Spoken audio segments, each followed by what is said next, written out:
Welcome back to Conflicts of Interest. This is episode 228. I'm the host, Kyle Anzalone. On today's show, I'm talking about Russian President Putin traveling to China and meeting with Xi and the joint statement that they released. Also, this week, French President Macron will be traveling to Russia to meet with Putin. So, diplomacy going on with Russia. However, in the US, the war drums are still beating and actually getting louder. And so I'll be breaking that down as well. A lot of important stuff on today's show. Share the show. Find it at the Libertarian Institute, where I'm the news editor. So I write the roundup, which I'm doing a lot more with now. I think everybody's really gonna love it. I'm like writing up a news story before you get the rest of the roundup, as always. So check out the Institute, share the show, share the roundup. All that really does help to get the message that I'm trying to spread out there, increase the base of this show, and make it even more successful. So I really appreciate when y'all could do that.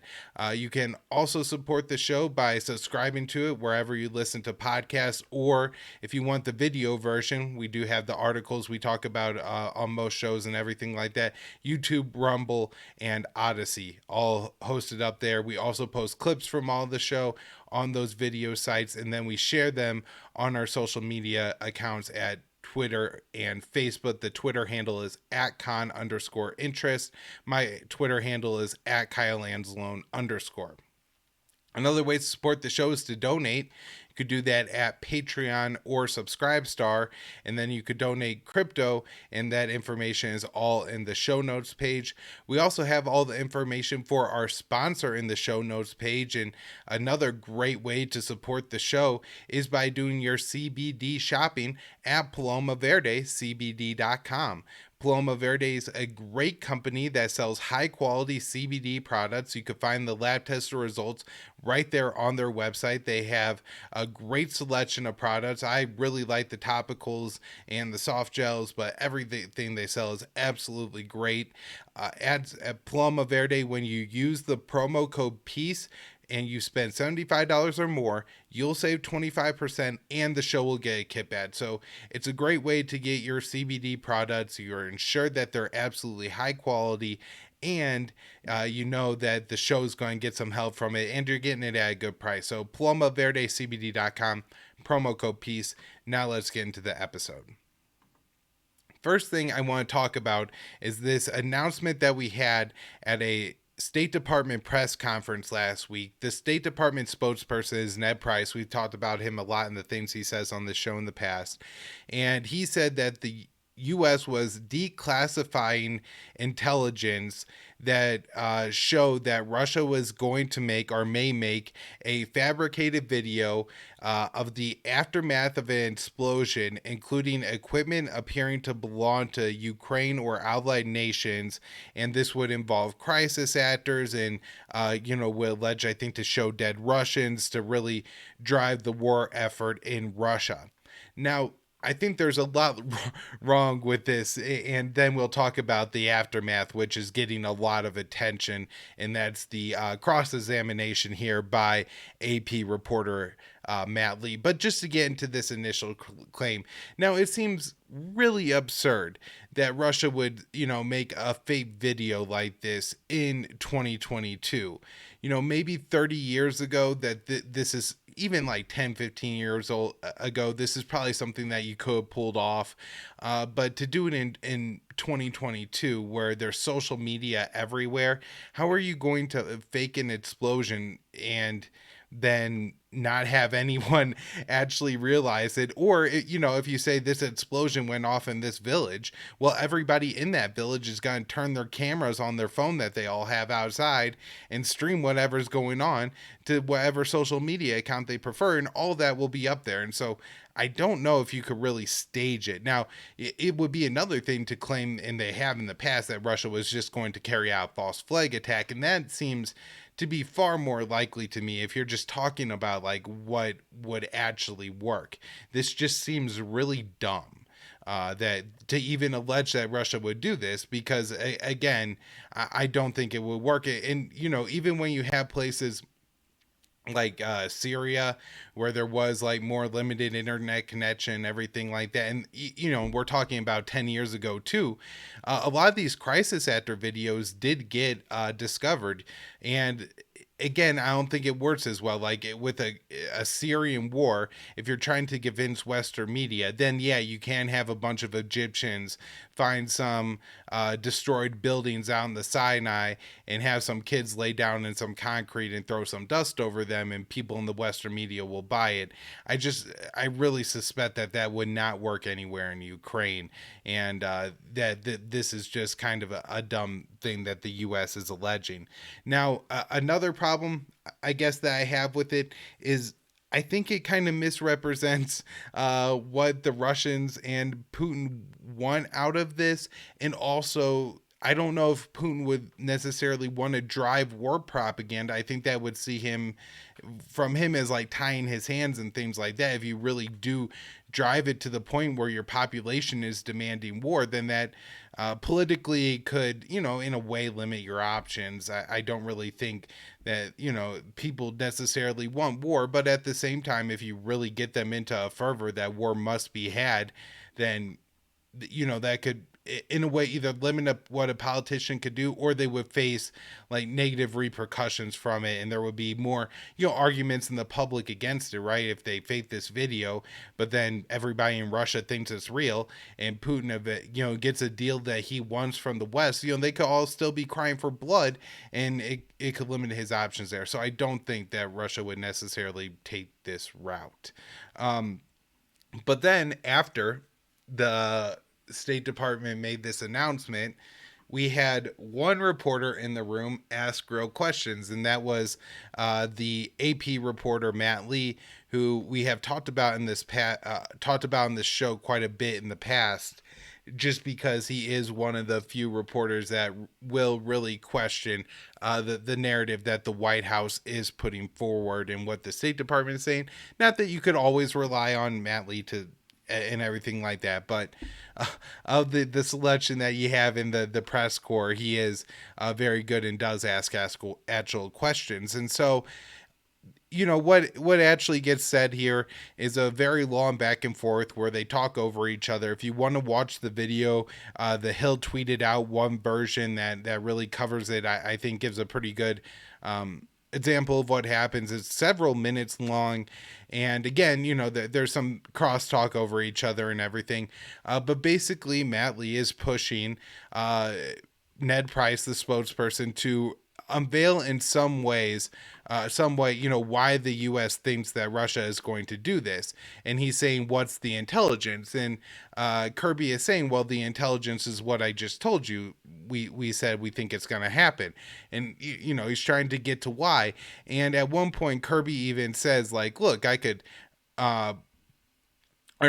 Price says that, look, I could print this out for you, but you're gonna get what you're gonna get. That's just the situation here, and we're only giving you this, and we expect, I think, the media to go ahead and reprint it as it's fact. And Price brings up, or not Price, excuse me, Lee brings up the fact that in the past, the U.S. has lied about these kind of things and gotten them wrong before, and so it's really problematic.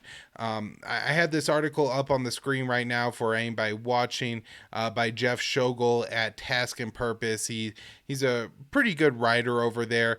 He likes to take an edgy approach and everything like that. And so this article is fantastic, but he brings up how problematic it is that the White House, press team, apparently, we have this from Jen Psaki, as we talked about in the last episode of the show, last week's bonus show with Matteo Macchioni, where we broke down the raid against the ISIS leader. And in there, the U.S. was making a statement on Air Force One. Jen Psaki was taking questions from the press, and one of the press asked, well, how do we know what the narrative you're putting out is more or less correct? And Psaki suggested then that, you were looking to amplify or believe the ISIS narrative because you weren't immediately willing to accept the U.S. narrative. And look, we could spend 2 episodes of the show of me just ranting about all the times that the U.S. makes up these war narratives to get the American people to go along. Babies in incubators, Viagra to soldiers, chemical weapons in Syria, the Houthis are backed by Iran. But so many of the times they just turn out flatly not to be true at all. Bounties, Taliban Russian bounty connection. And so it's great that some reporters are asking questions, but the response from the White House is terrifying to suggest that any questioning of the official narrative put out by the White House is equivalent to supporting or promoting the narrative of what is deemed as the enemy of the American people. All right, now moving on to a press conference by National Security Advisor Jake Sullivan, and he's a pretty important member in the White House. I think he has a lot to say when it comes to foreign policy. And last week on the show, we had talked about that the White House was actually backing away from using the word imminent to describe the possible Russian invasion of Ukraine, saying that, or I guess at the behest of the Ukrainians, who have been arguing that the U.S. was very much overstating the risk of potential invasion by Russia of Ukraine, and saying that they were creating a crisis and a panic, and these statements were even made by the Ukrainian president. So now at this press conference, we seem to have Sullivan cutting against that, not using the word imminent, but saying that Russia could invade Ukraine at, quote, any day, launching a conflict that would come at enormous human cost. So very interesting on the rhetoric, and that's the part of the Sullivan presser that's making the headlines. But I think there's an even more important statement that he made.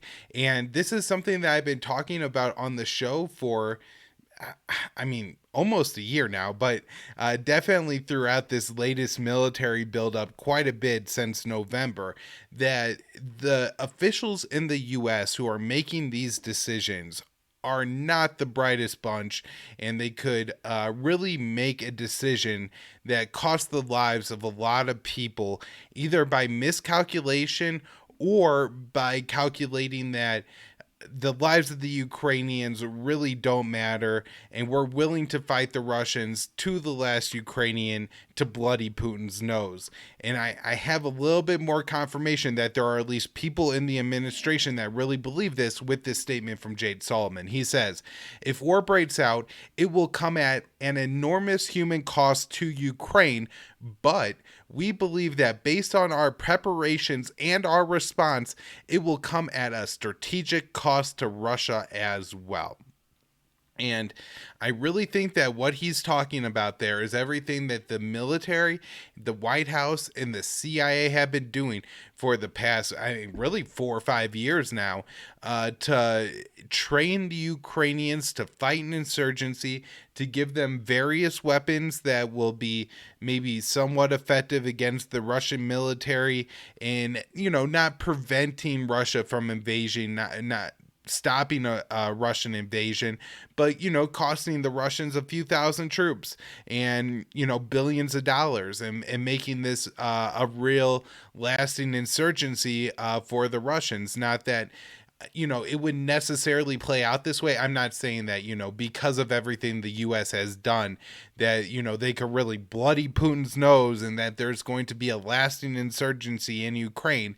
However, I think it's very possible that there are members of the Biden administration that do think that they could essentially give Putin an Afghanistan in Ukraine. And it's really concerning to me seeing this statement from Jake Sullivan. And again, maybe it's a little bit of confirmation bias on my part, because this is something that I've been concerned and worrying about throughout the Biden administration.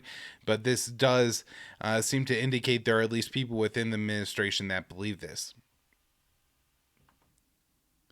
Next up, this story from the Washington Post that has gained a lot of attention in the Western press is titled, Russia Kiev in days and caused 50,000 civilian casualties in Ukraine, U.S. assessment finds. This Washington Post report is based on 7 sources, I guess, that are familiar with U.S. military and intelligence reports or assessments, excuse me. It's not exactly, I guess, clear to me if all these 7 people are saying the same things and confirming everything, or they have like 2 people confirming this, that, and the other thing.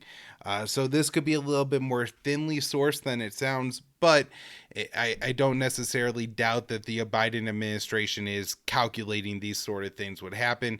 And so they say that the war could cause 50,000 civilian casualties. Those are killed and wounded. 5 to 25,000 Ukrainian soldiers being killed or wounded, causing 5 million refugees, and that Ukraine or Kiev could be taken within days of the conflict starting. I guess all this sounds fairly correct. Maybe the casualty numbers sound a little low, if anything, particularly for the Ukrainian military. Although I guess if you're the U.S. and calculating that you really want to give Russia a bloody nose, saying that you calculate like 50% or something of the Ukrainian military is going to be wiped out in a Russian invasion, well, then, it might hurt the morale of the Ukrainian government. Also, I'm not sure how much the U.S. factors this in, but something to consider. When Russia took the Crimean Peninsula, a good, I think maybe majority of the military actually defected and just joined up the Russian side of this whole thing. And that's part of the reason why there was no fighting in death for the Crimean Peninsula.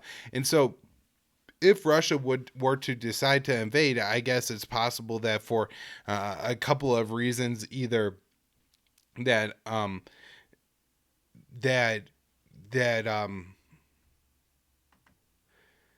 a significant portion of the military could just join Ukraine. Sorry, I lost my thoughts there.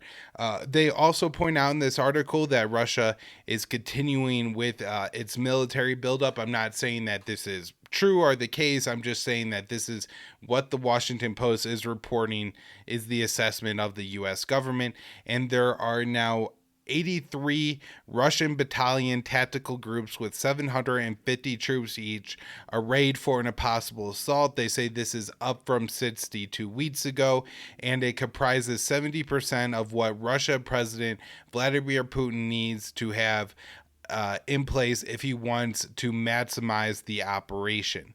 I'm assuming that this last sentence is actually important and something I've been trying to figure out, because they've been putting the number at 175,000 Russian troops are needed to invade Ukraine, when what does that mean, right? There's a huge difference between annexing the Donbass region of Ukraine, which I do think the West would count as invasion, and especially in the kind of PR sphere that we're in right now. I think the Biden administration would phrase that as an invasion of Ukraine if Russia were to annex the Crimean Peninsula or take, any more of eastern Ukraine there. But at the same time, if Russia were to do that or take some of eastern Ukraine, that would obviously require a lot less military force than taking the entire Ukrainian state, right? And this saying that that's the maximum option, the 175, I guess, needed, and and now it's 70%. That does, I guess, make me understand where Jake Sullivan is getting his ability to say, we assess that it could come at any day. He's probably assessing that, if Russia is just going to take the Donbass, that could happen at any time. Again, I'm just trying to parse through and figure out where all this rhetoric is coming from on the Biden administration side. There's still discrepancy in the number of actual Russian troops that are in the area. U.S. officials have continued to say that it's 100,000, and they continue to say along the border, which apparently means, I guess, within 200 or 300 miles of the Ukrainian border. And so I think there's a lot of wiggle room and flexibility on all these numbers still. They talk about 30,000 troops have recently entered the arena, Russian troops arriving in Belarus, and also that Russia had carried out, and I believe this was announced by Russia and everything, two nuclear capable bombers, I believe it was two, flying over Belarus. And, this is something that I think matches what the U.S. will occasionally do, fly nuclear capable bombers over the Baltic states or something like that, right up onto Russia's border. We have also in this article laying out the what again, this is the US assessment. I'm not saying, as Kyle Anzalone, I think this is the case, but I'm saying that this is what the reporting is, that the US assesses that the invasion is going to come when the ground is all frozen in Ukraine, which they've been saying, but they're now giving the window on that between mid-February and through the end of March, that the ground is going to be frozen. And they're saying that it will likely not come until after the Olympics, although I really don't think that's as big of a deal as the U.S. officials are actually suggesting. So the next thing in this article that I think is pretty important is that, and we'll take a second here and detour to the meeting between Putin and Xi, where in this meeting, Putin traveled to China as the opening ceremonies are going on in the Olympics, and they exchange very public and friendly messages and everything like that. I do think there is probably a real friendship between Putin and Xi, and that is something important and something to remember. But they then released a statement that said these parties as oppose the further expansion of NATO and call on the Northern Atlantic Alliance to abandon the ideological approaches of the Cold War. And I think this was a fairly important statement, and the statement also addressed Taiwan, declaring the democratically ruled and denouncing calls for independence. So, so they said that Taiwan is a part of China and denounced calls for independence. I think that it was probably this article from The Hill that actually inserted the democratically ruled island part of that, and that's more Western propaganda and not something that's actually believed by the leaders of China and Russia.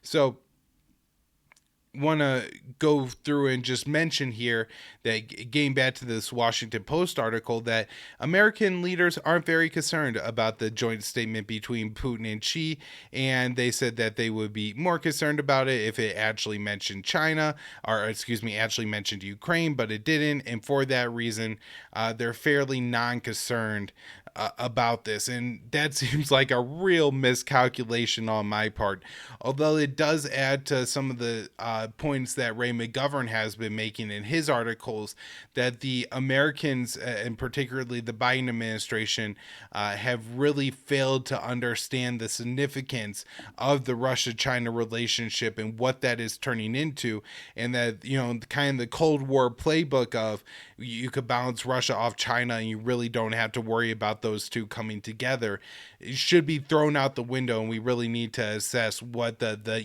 new Russian Putin-led government is willing to do with the new Chinese Communist Party led by Xi Jinping. So let's see.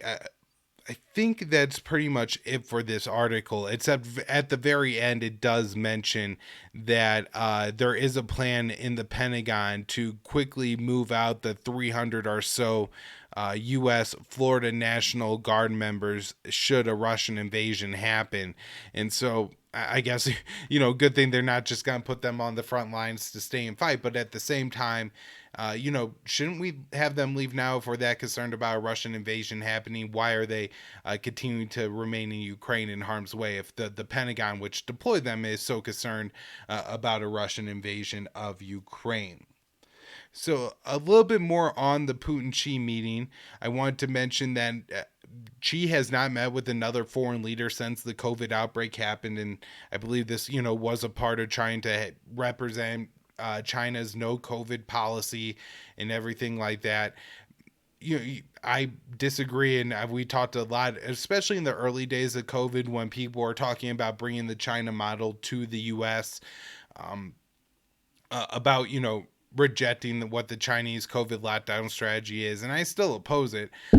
But at the same time, it is worth, I think, mentioning here that the Chinese leader has kind of represented what he was trying to do with his people and hasn't been traveling around the world as much as, say, the Biden administration has, where they've really been doing a lot of traveling and everything like that. And so that's another reason that this visit between Putin and Xi is very significant and is really being missed by the Western media on that. Now, let's see, what else do I have on this?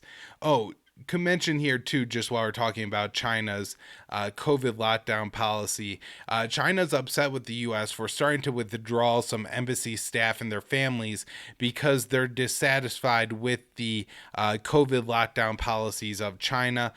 You know, they do seem fairly extreme measures, and look, if you don't want to live in that, you don't want to live in that. And you know, from China's perspective, them saying that everybody has to live with the Chinese COVID policies, that doesn't seem correct to me. And so this is one place, where the U.S. withdrawing their embassy staff actually seems kind of reasonable, assuming that COVID restrictions are actually, oppressive and interfering with life in a significant way, which they, do seem to be in China.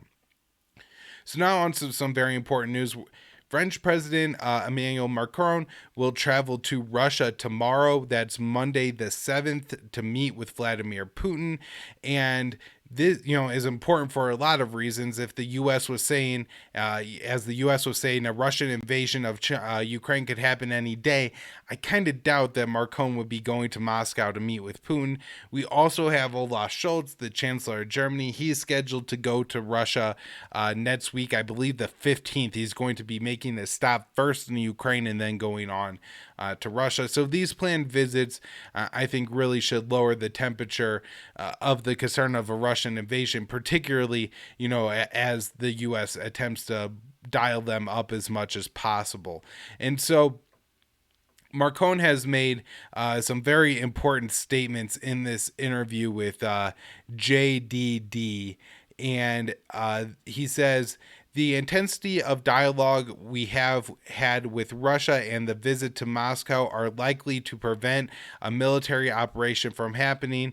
Then we will discuss the terms of de-escalation. I have always been in a deep dialogue with President Putin, and our responsibility is to build historic solutions. And then he goes on to say, the geopolitical objective of Russia today is clearly not Ukraine, but to clarify the rules of cohabitation with NATO and the EU. And unlike anything that we've heard from the Biden administration, this seems to be a fairly clear-eyed statement on what's actually going on here. And I think very important. If the French president is saying this, he's going to Russia saying, look, Russia doesn't want to invade Ukraine. They want to come to some kind of lasting security situation in Eastern Europe as NATO has, well, he doesn't say this, but as NATO has advanced towards Russia's borders and created an insecure situation for Russia in Eastern Europe. So let's see, anything else? I don't think I want to mention anything else on that other than I think it's very important, and I think we should feel a little bit less confident that there's going to be a Russia invasion of Ukraine than the Americans are putting forward. But, even I think more some mainstream people are putting forward, it seems less and less likely to be happening to me. Although at the same time, the U.S. is really ignoring some pretty legitimate security concerns of Russia, and, nothing's off the table. Now, want to just mention this last article here.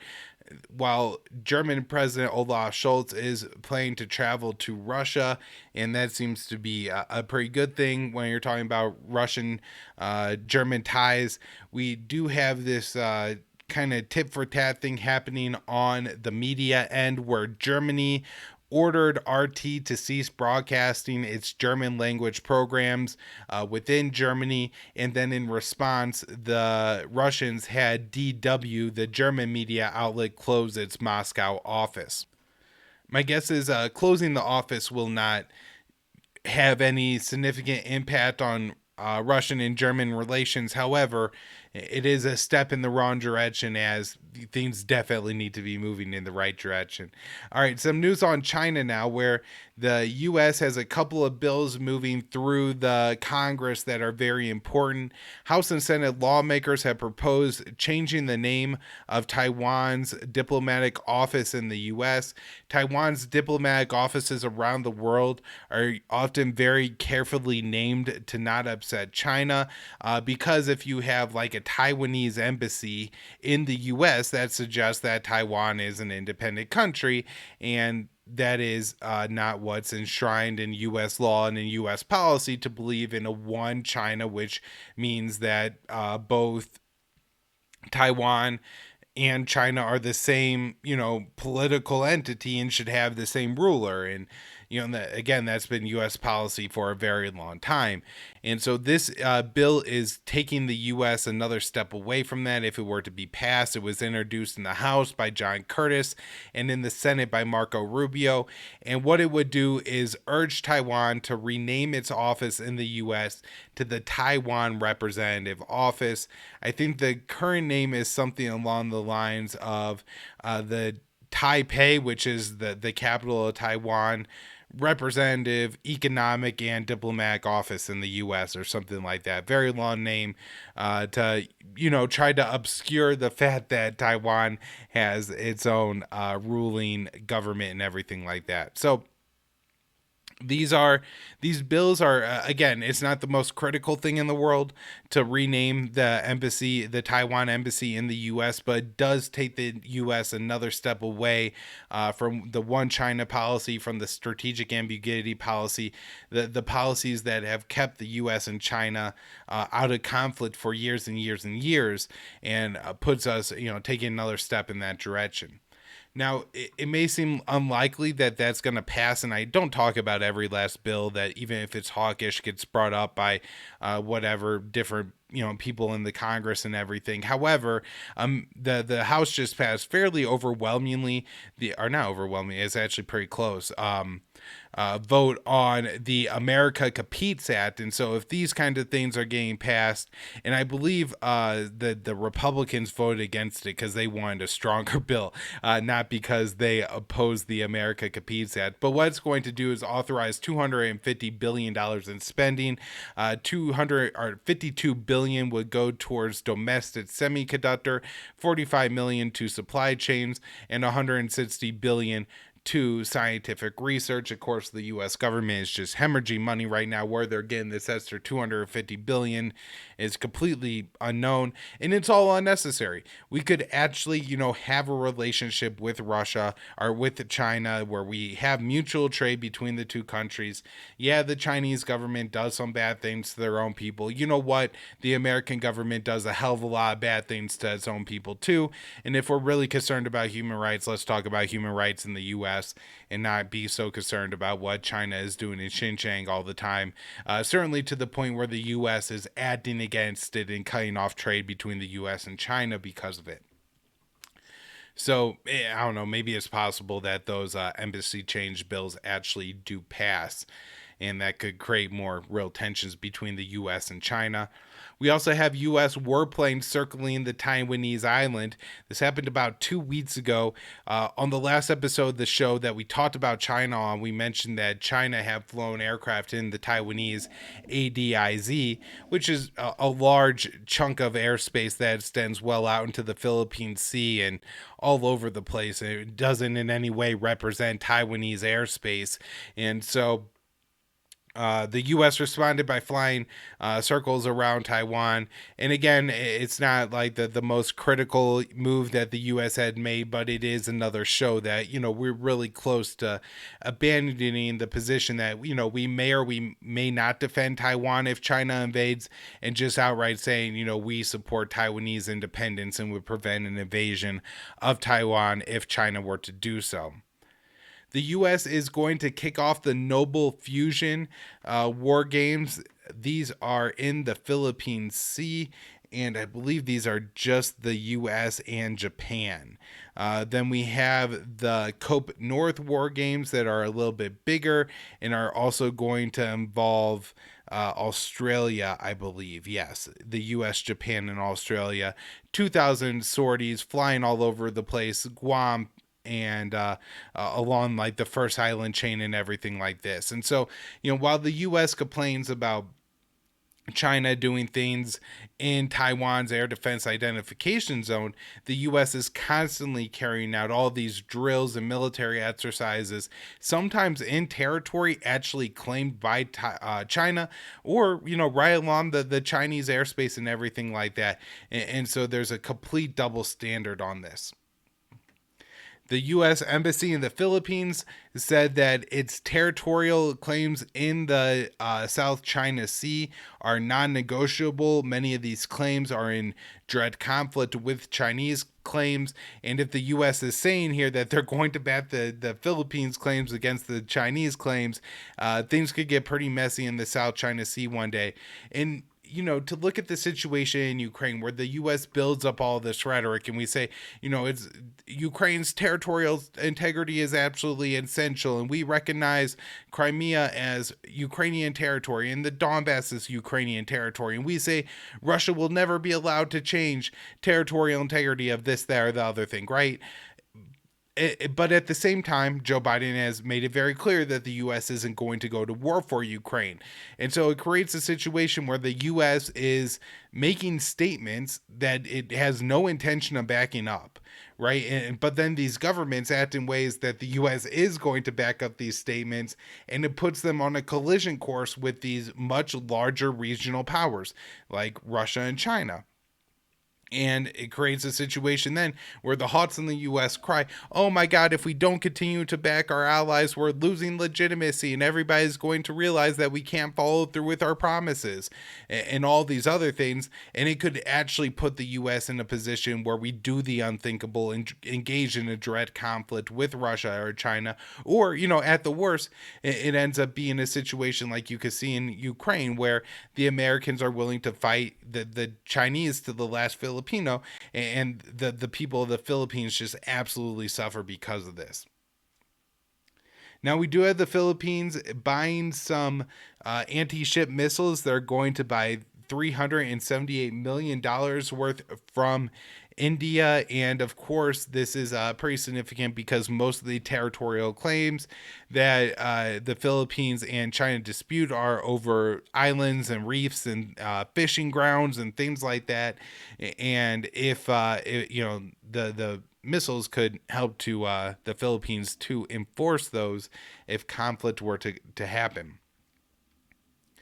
All right, now let's get into some news on the Middle East and Iraq, where recently on the show I was talking about an attack, a drone attack. 3 drones were fired at the UAE, and I had assumed that they came from Yemen, and that was, the Houthis had fired another attack. However, the Emiratis didn't initially blame the Houthis, which was a little bit different.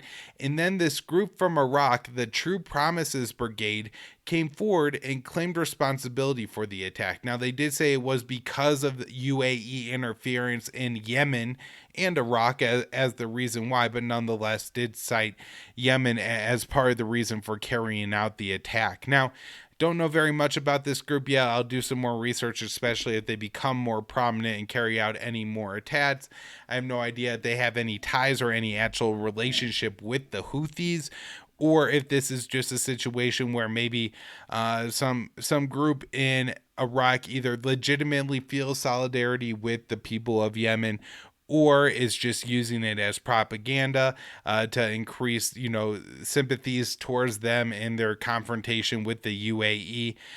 But either way, this probably contributed to the U.S. decision to sell upgraded air defense systems to the UAE and Saudi Arabia. The U.S.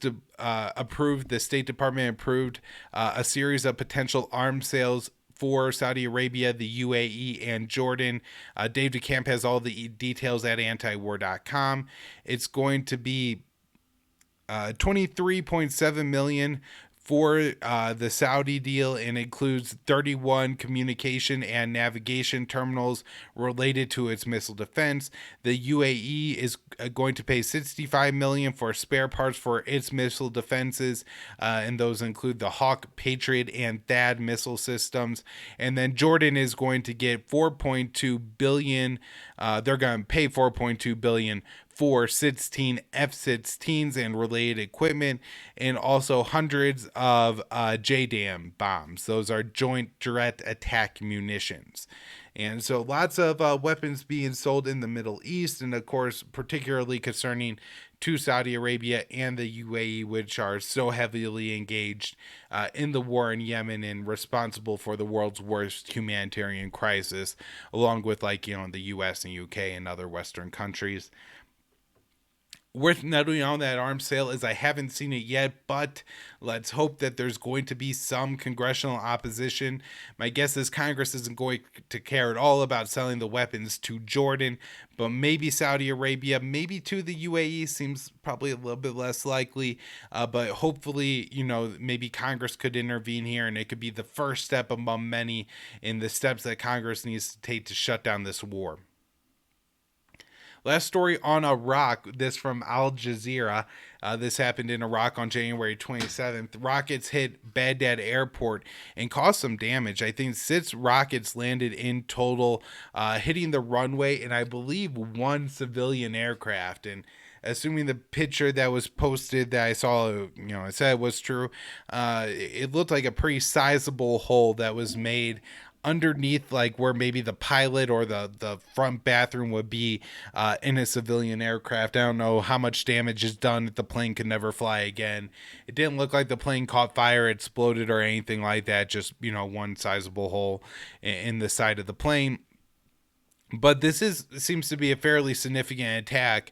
Not that the Baghdad airport hasn't come under fire in the past, including from a U.S. drone strike, but drones have targeted the embassy in Iraq several times already, and rockets since the second anniversary of the assassination of Iranian General Qasem Soleimani and Iraqi Shia militia forces commander al-Mohandes at the Baghdad airport. And so my guess is that this is probably a continuation of those series of attacks by some kind of Shia militia unhappy with the current situation in Iraq, particularly the ongoing U.S. occupation of the country. All right, before I wrap up the news on the show, got some bad news on Havana syndrome. The last time I talked about Havana syndrome on the show, I said, hey, look, even the CIA, one of the main propaganda outlets of the U.S. government, the world empire, is saying here that we don't really think that this Havana syndrome thing is real. However, it's just too good a propaganda. The media is too invested, and so they've found a way to obscure the situation, I think, enough with the CIA report to keep this propaganda narrative alive. And if anybody's been reading the news, particularly, I don't watch enough to know if they've been covering this in the mainstream on like the cable TVs and stuff. But if you've been reading any news, you've seen the headlines that expert panel finds Havana syndrome may have been caused by direct energy weapons. Havana syndrome possibly caused by direct energy weapons. And so on the last time on the show, I pointed out in the CIA report that they have dismissed in every case, they've been able to come to a conclusion. They've concluded it wasn't from a foreign power. It wasn't from any kind of direct energy weapon or weapon at all. It was a mass hysteria issue, a other kind of illness issue, just, declining as you get older kind of issues and things that were misattributed wrongly for years, causing the U.S. to, or at least used by the Trump administration as a pretext to really destroy the U.S. diplomatic relationship with Cuba, wasn't real. And this was absolutely huge. But now there is this expert panel that has said that, there are some cases where we don't know exactly what caused it, but it could have been some kind of energy weapon. And the one of the few places that actually I think did a pretty decent job of explaining what was said was at Forbes here, and they say pulsed electromagnetic energy and ultrasound in close access scenarios could plausibly cause symptoms seen in a subset of cases, although there were information gaps for both theories. And so that's saying that we can't rule it out, but we don't think so. And that was blown up by the mainstream media into, well, we think it's probably one of these direct energy weapons, at least in some of these cases. And it's just absolutely not the case. And so, very important that I just wanted to talk about and dismiss that. Now, the bad news is the Biden administration is still on board with this, apparently. Biden will appoint an official to coordinate the Havana Syndrome probe, and this is troublesome. It's not exactly clear who is going to head the probe at this point, but the fact that they're appointing an office to oversee this investigation suggests that this is going to go on for some time.